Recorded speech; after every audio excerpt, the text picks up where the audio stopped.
Assalamu alaikum dear students, my name is Mushtaq Ahmad Bhatt. I am teacher at UPS Chakidipura.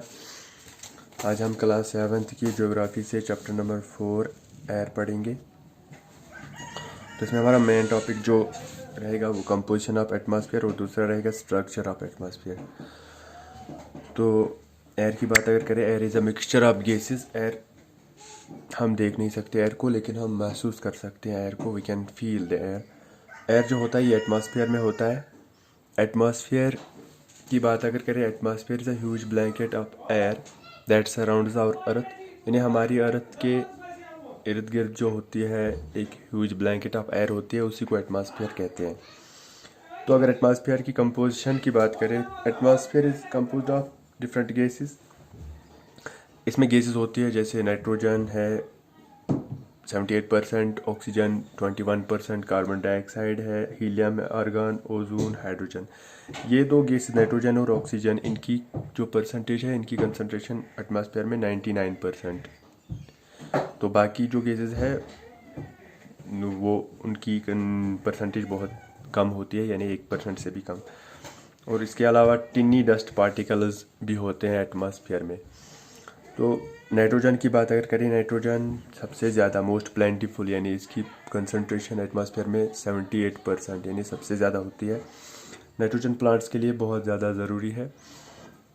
तो nitrogen plants nitrogen को directly वो they can not take it directly from the air, यानी plants nitrogen को directly हवा से absorb नहीं कर सकते, बल्कि बैक्टीरिया जो होते हैं, बैक्टीरिया जो सॉइल में होते हैं, नाइट्रोजन फिक्सिंग बैक्टीरिया कहते हैं, वो सॉइल में होते हैं या रूट्स ऑफ प्लांट्स में भी, कुछ प्लांट्स के रूट्स में भी पाए जाते हैं। वो नाइट्रोजन को एयर से लेते हैं, उसका फॉर्म चेंज करते हैं, उसके बाद ही प्लांट्स नाइट्रोजन को यूज़ कर सकते हैं। तो उसके बाद बात करते हैं ऑक्सीजन की। ऑक्सीजन हम ब्रीथिंग जब करते हैं, ह्यूमंस और एनिमल्स, हम इनहेल करते हैं ऑक्सीजन। ऑक्सीजन 21% इसका कंसंट्रेशन है, इसकी परसेंटेज है 21%। तो ऑक्सीजन को green plants during the process of photosynthesis produce करते हैं और हम इसे यूज़ करते हैं। कार्बन डाइऑक्साइड जो है ये प्लांट्स के लिए बहुत ज़्यादा ज़रूरी है। Plants during the process of photosynthesis इसे यूज़ करते हैं व्हाइल मेकिंग फूड। तो हम ह्यूमंस एंड एनिमल्स वो रिलीज कार्बन डाइऑक्साइड, यानी when we inhale oxygen we exhale carbon dioxide. तो ओजोन की बात करें, ओजोन O3 यानी एक लेयर है। ओजोन गैस जो है ये हमारे लिए बहुत ज़्यादा इम्पॉर्टेंट है। ये हमें सन्स की हार्मफुल रेज से बचाता है। It protects us from the harmful rays of sun. Carbon dioxide को ग्रीन हाउस गैस भी कहा जाता है, क्योंकि because it traps the heat radiated by the अर्थ।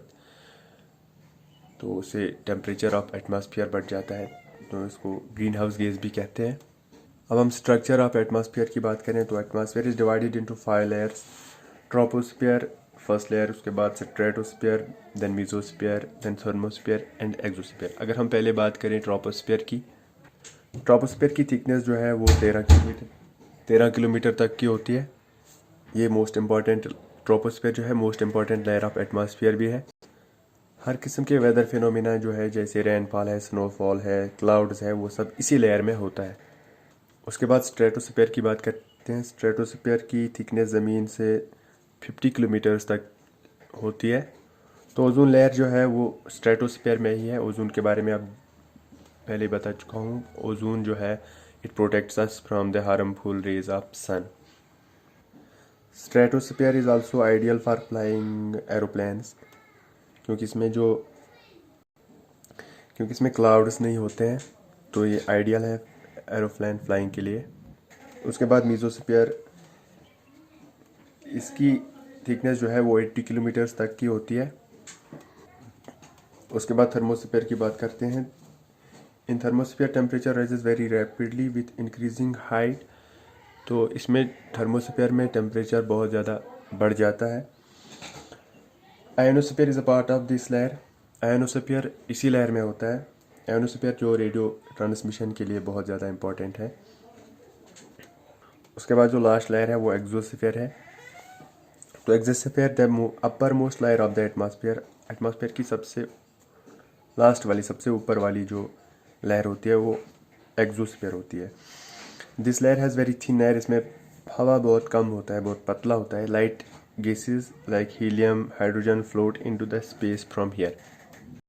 और इसी लेयर से हीलियम हाइड्रोजन जैसे हल्के गैसेस वो स्पेस में चले जाते हैं। तो कुछ क्वेश्चंस की बात अगर करें, what is atmosphere? A huge blanket of air that surrounds our earth is called atmosphere. दूसरा question, which two gases make the bulk of atmosphere? Nitrogen and oxygen make the bulk of the atmosphere. Which gas creates green house effect in the atmosphere? Carbon dioxide creates green house effect in the atmosphere.